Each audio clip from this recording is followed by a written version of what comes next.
Muy queridos amigos, sean todos súper inmensamente bienvenidos a este nuevo episodio de Aprendiendo a Trascender.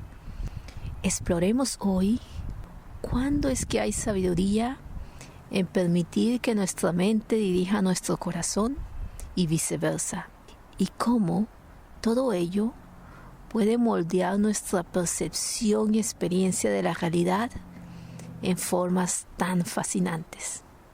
Siempre es bueno mencionar que todo el contenido que provee este canal está encaminado a educar y a compartir información. En algunos episodios anteriores mencioné la forma en que nuestras emociones son un superpoder que tenemos. Yo desconozco cómo es que podríamos operar sin ellas para, por ejemplo, establecer una relación con otra persona, ya sea amistosa o amorosa. A nivel de nuestros sentidos podemos ver belleza, encontrar deleite en una fragancia, sentir el calor de una caricia, pero el hecho de que las definamos como agradables, bellas o desagradables está relacionado con los sentimientos, las emociones que estas experiencias evocan en nosotros. Sí, ciertamente, a nivel más básico, nosotros podríamos operar y manejar todas nuestras funciones básicas solo con la operación de nuestro sistema físico y nuestra actividad mental. Pero es a través de nuestras emociones que encontramos significado y justificación para la existencia de ese sistema físico y esa actividad mental. El que por todos lados ahora todos estemos hablando de amor no es coincidencia. El amor es el motor mismo de la existencia. De hecho, como habrán escuchado antes, cuando usamos mayoritariamente nuestra lógica para operar, nos damos a conocer como personas que tienen un hemisferio cerebral izquierdo más activo o dominante que el derecho.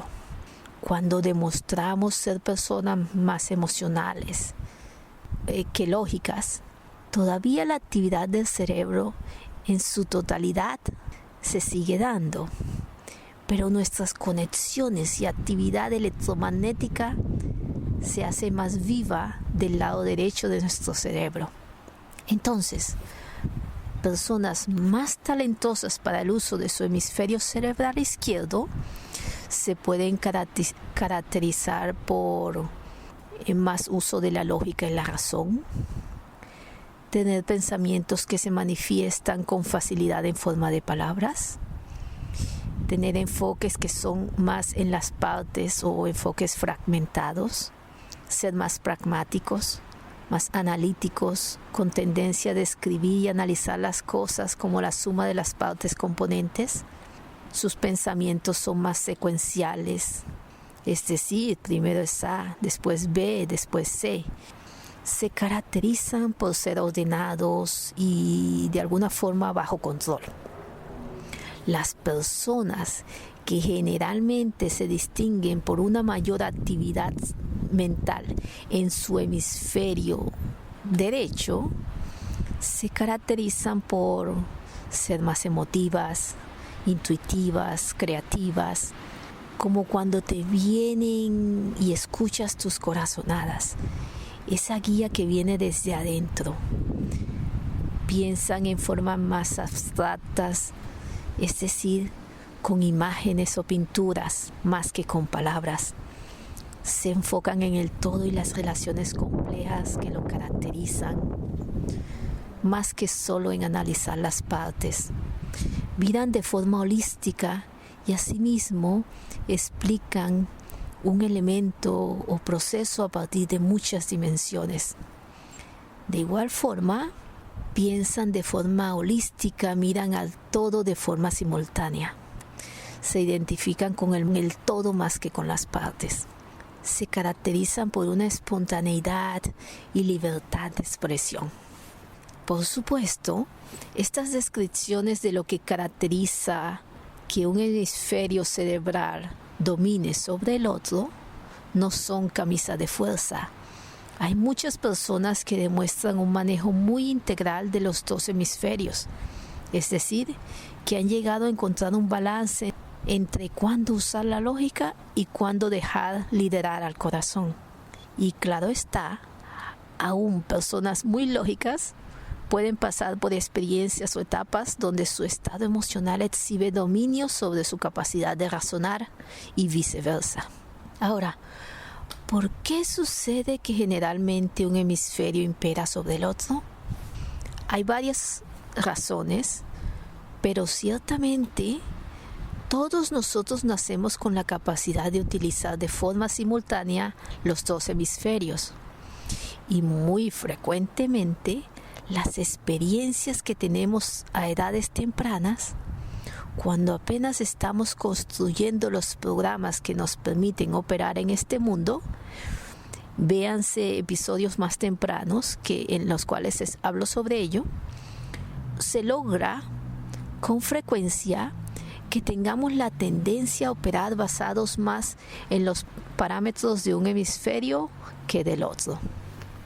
Al ver videos de monitoreo de la actividad mental y las mediciones de frecuencias electromagnéticas dentro del cerebro, podemos ver las conexiones neuronales, las cuales en su conjunto forman las memorias de nuestras experiencias.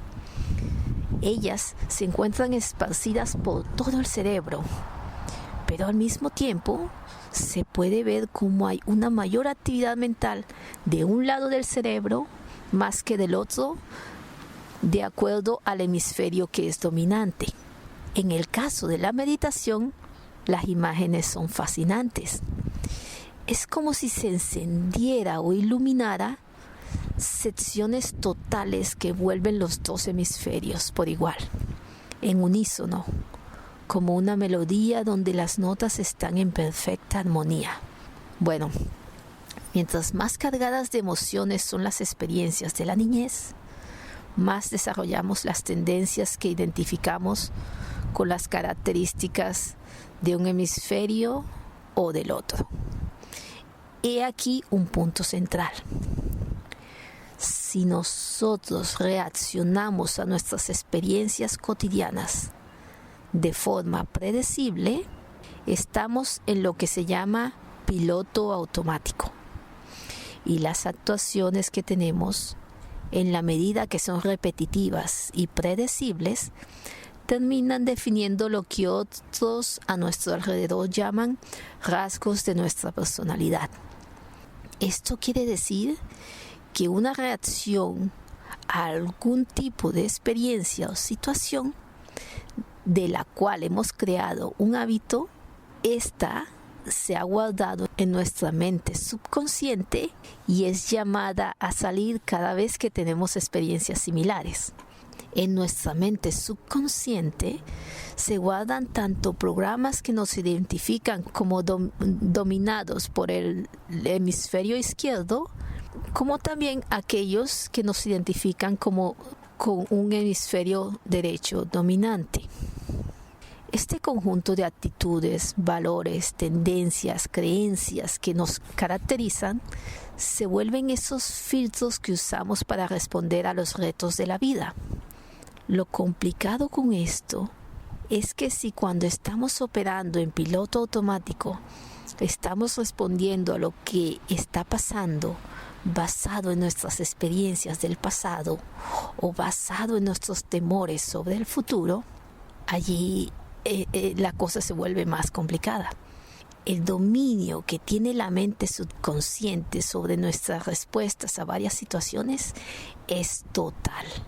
Los programas que tenemos grabados en el subconsciente representan el 95% de nuestra actividad mental. La mente subconsciente es una bendición, como mencioné en capítulos anteriores. Nos permite no tener que aprender a caminar o a hablar cada día o a manejar bicicleta. Una vez esto se aprende, la mente subconsciente lo guarda como un tesoro y de allí lo sacamos cada vez que lo necesitamos de forma automática. Entonces, eso define el piloto automático, una respuesta inmediata basada en lo que yo ya he experimentado antes y grabado en el subconsciente. Si toda mi vida he experimentado pobreza, a menos que cambie lo que espero de la situación por la cual estoy pasando y las creencias que tengo en el subconsciente, solo seguiré esperando y experimentando pobreza. Entonces, si, por ejemplo, mis creencias son empoderadoras, como el creer profundamente que soy muy capaz y merecedor de cosas bonitas, mis reacciones a situaciones y mis respuestas, aun cuando éstas parezcan adversas, será una de terminar recibiendo buenas cosas, porque mis expectativas son que yo soy capaz y merecedora. Me conecto con aquello similar a la frecuencia a la cual vibro. Resulta, y sobre esto también hablé en un episodio anterior, que se ha descubierto que tanto nuestro cerebro como nuestro corazón y nuestro sistema intestinal, todos tienen conglomerados de neuronas. Es decir, que todos ellos ejercen un tipo de función de pensar y de darnos señales que nos ayudan a determinar nuestras respuestas a situaciones. Claro está, la mayoría de neuronas está en nuestro cerebro y allí es donde se concentra la mayor actividad del pensamiento. Pero no es el único lugar donde toma lugar. En Latinoamérica hablamos sobre corazonadas, una especie de proceso donde recibimos instrucciones, sensaciones, comunicaciones de nuestro corazón o nuestro pecho acerca de algo a pasar o que ha sucedido, pero que está vinculado a nosotros y a nuestro bienestar de una manera u otra. De igual manera, nosotros tenemos sensaciones o presentimientos o reacciones instintivas que vienen como sensaciones viscerales en nuestra área intestinal. Estudios sobre los puntos energéticos y sobre la conexión entre nuestra actividad mental y nuestra salud física exploran en diferente medida estos tres centros de conglomerados de neuronas: la mente, el corazón y las vísceras. Ahora, dependiendo de los programas inscritos en tu mente subconsciente, tú tal vez operas más como un ser lógico que como un ser intuitivo. Esto no debe ser contraproducente para ti, en la mayoría de los casos, a menos que, número 1, por un lado tengas creencias de ti mismo y del mundo que son tan limitantes que te impiden levantarte sonriendo y lleno de fe cada mañana. Y por supuesto, todos tenemos mañanas de mañanas. O que te impidan ver de forma positiva los retos. Y número 2, que por otra parte, tus expectativas y experiencias tal vez no sean muy limitantes, pero como eres tan lógico, tan mental en tu forma de proceder y reaccionar, termines con frecuencia interfiriendo con tu propio bienestar. He aquí donde entramos en terreno más místico. Expliquemos estas dos condiciones. En la primera, donde tus creencias son demasiado limitantes, se necesita que a través de algunas técnicas ya comprobadas como la hipnosis, visualización, repetición constante, afirmaciones, meditación o la que conozco yo mejor, o Psyche, puedas entrar en un estado de reconexión de los hemisferios derecho e izquierdo que permita al cerebro en su totalidad, por ejemplo, transformar una experiencia traumática que te trae dolor cada vez que viene a tu memoria en una experiencia de la cual logras aprender, pero ya sin causarte dolor. En lenguaje simple, lo que sucede aquí es que una vez tus hemisferios logran integrarse, usando alguna de las técnicas mencionadas anteriormente, y unas son más rápidas y efectivas que otras, el procedimiento logra el propósito de que las neuronas se rebobinen o interconecten de forma diferente. Una forma de representar las memorias es como una conexión particular de un conjunto de neuronas. Cuando hay algún estímulo externo que activa la memoria, en los escáneres de cerebro se puede ver cómo se iluminan pequeñas o grandes redes de neuronas que forman memorias específicas. Si la memoria es traumática, entonces la persona en ese instante está sufriendo de nuevo el dolor del trauma o experiencia que creó la memoria en primer lugar, la cual pudo haber tomado lugar hace décadas. Entonces, algo que pasó hace tanto tiempo es recreado como si estuviera viviéndose en ese nuevo instante. Creo que todos conocemos casos de los soldados de Vietnam, o veteranos de guerra en todas partes del mundo, o personas que han sufrido de la violencia en Colombia, cuyas memorias de la guerra o el conflicto son tan traumáticas que la vida después de la guerra nunca ha sido de nuevo normal y sufren de forma constante. Entonces, cuando los hemisferios del cerebro se integran a través de las técnicas, las neuronas relacionadas con las memorias particulares que son traumáticas, que queremos cambiar, logran rebobinarse y se reconectan de forma diferente. Esto lleva a que la experiencia traumática se transforme en una experiencia como de aprendizaje o mayor comprensión. Es decir, el cerebro integrado permite que la mente procese el dolor a algo diferente y así se logra la transformación de cómo se experimenta la memoria y se logra el cambio a nivel subconsciente.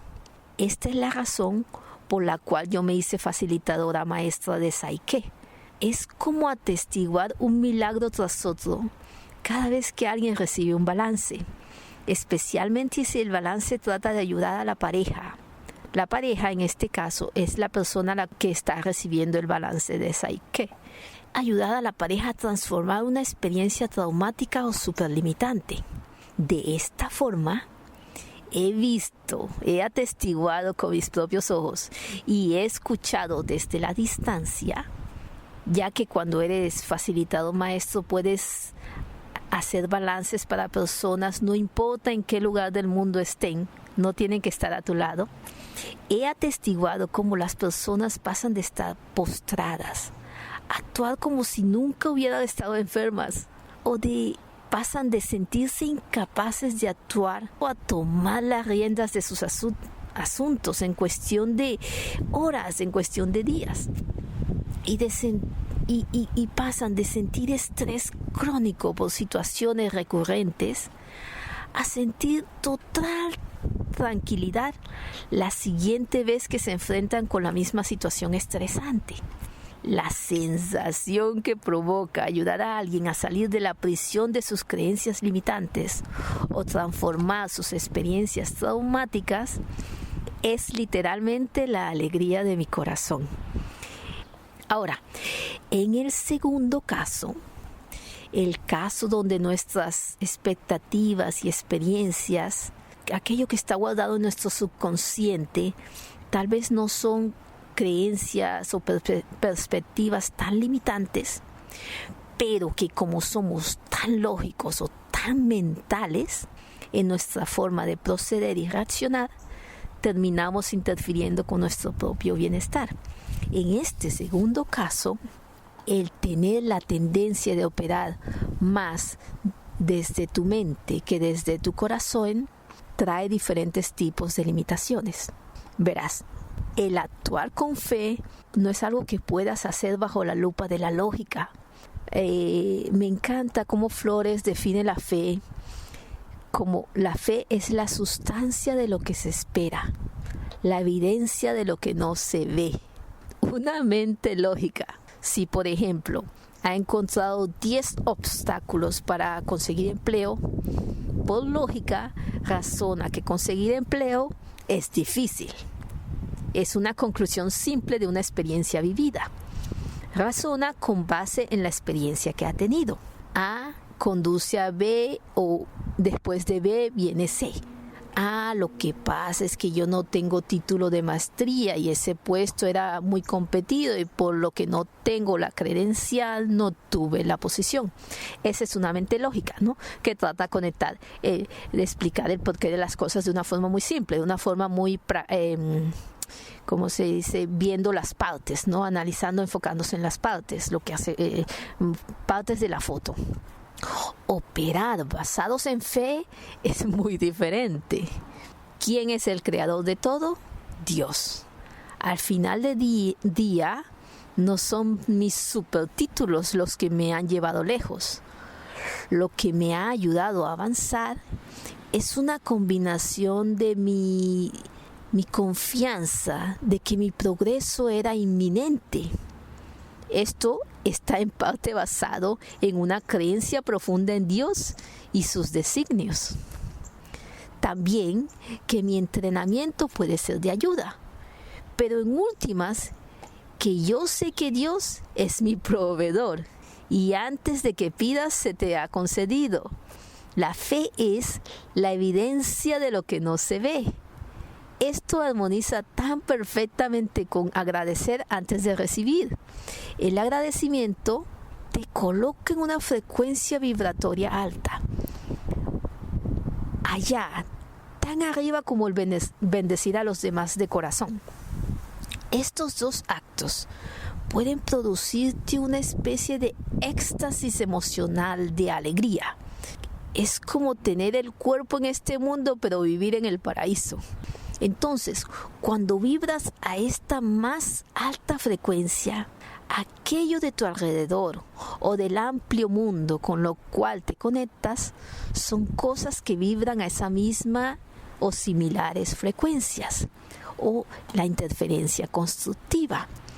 Entonces, si estás agradeciendo algo que todavía no has visto, pero que sabes que ya existe, lo cual es un máximo acto de fe, te conectas con una consecuencia igual en alta vibración, ya sea que sea el trabajo que estabas esperando o alguna otra cosa. Nuestra fe debe ser suficientemente grande que si aún no vemos las cosas como las esperábamos, sabemos que lo que ha venido o lo que viene es nuestro bien. Es lo que nosotros necesitamos. Así como nuestras creencias limitantes moldean nuestra realidad, de igual forma nuestras acciones de fe pueden transformar de forma radical nuestra realidad. De hecho, con frecuencia, es un acto de fe el que nos ayuda a cambiar una realidad de una creencia limitante. Por ejemplo, cuando escogemos seguir adelante, a pesar de nuestras dudas. ¿No han visto cómo se abren las puertas? Yo pienso que esta es una de las maneras en que podemos transformar el espejismo en el cual nos mantienen nuestras creencias limitantes. Entonces, hay unas grandes diferencias entre dejar que nuestra lógica impere y a veces dejar que sea el corazón el que nos guíe. Ambos nos pueden llevar en direcciones muy distintas. ¿Cómo saber cuándo dejar que mi mente tome la delantera y cuándo dejar a mi corazón ser el conductor? Yo nunca he tenido consecuencias negativas por actuar con el corazón. En los casos que he tenido la percepción de que el resultado ha sido negativo, al poco rato me doy cuenta de que ha sido un asunto de percepción. La forma en que actúan aquellos que me rodean en respuesta a mis actos de corazón solo ilustra el camino por el cual ellos están viajando, y el hecho de que ellos están conectados a mí o están relacionados conmigo es porque me están ayudando a comprender algo. con su ofensa, con su apatía o con su cariño. Recuerden, ningún hombre es tu amigo, ningún hombre es tu enemigo. Todos son tus maestros. Pero para responder a la pregunta, yo creo que la lógica viene bien cuando estás resolviendo un problema de matemáticas. O en mi caso particular, cuando necesito hacer investigación aplicada. O necesito aplicar la lógica del método científico para validar mis descubrimientos ante el mundo. En estos casos, usar el poder de la mente lógica es central para el ejercicio profesional. Pero si de lo que se trata es de decidir si debo hacer investigación aplicada en determinada comunidad o para determinada situación, yo con frecuencia dejo que mi corazón sea el que decida. ¿Es esto algo que se requiere para lograr justicia social? ¿Permitirá esto que aunque sea una persona más en este mundo se encuentre en un estado de más tranquilidad? Esas preguntas yo se las hago a mi corazón. Y a veces actuar con el corazón significa decir no a aquellos que amamos aparentemente sin límites. Significa no alcahuetear las acciones reprensibles de aquellos que en nosotros buscan un refugio y un escape de enfrentar sus propios fracasos y renacimientos. Sí, a veces amar sin límites es saber decir no. Pero hay algo importante que se me ha estado escapando. Nuestra habilidad de operar desde nuestro corazón necesita ser algo que apliquemos aún hacia nosotros mismos. No es posible para nosotros dar aquello que no tenemos. O cuando han visto alguno de ustedes que al exprimir una naranja salga jugo de mango. No, el amor comienza en casa, dentro de mí y hacia mí misma, porque me reconozco como creación divina y merecedora de todo lo bonito y especial de este mundo. Esto es diferente que el egoísmo, pero esto es tema para otra ocasión. Ahora mismo estamos pasando por un periodo de pánico colectivo. El sentido de miedo es vivir en una condición donde mi energía está drenada. Bajo esta condición, es más fácil ser un títere de intereses egoístas.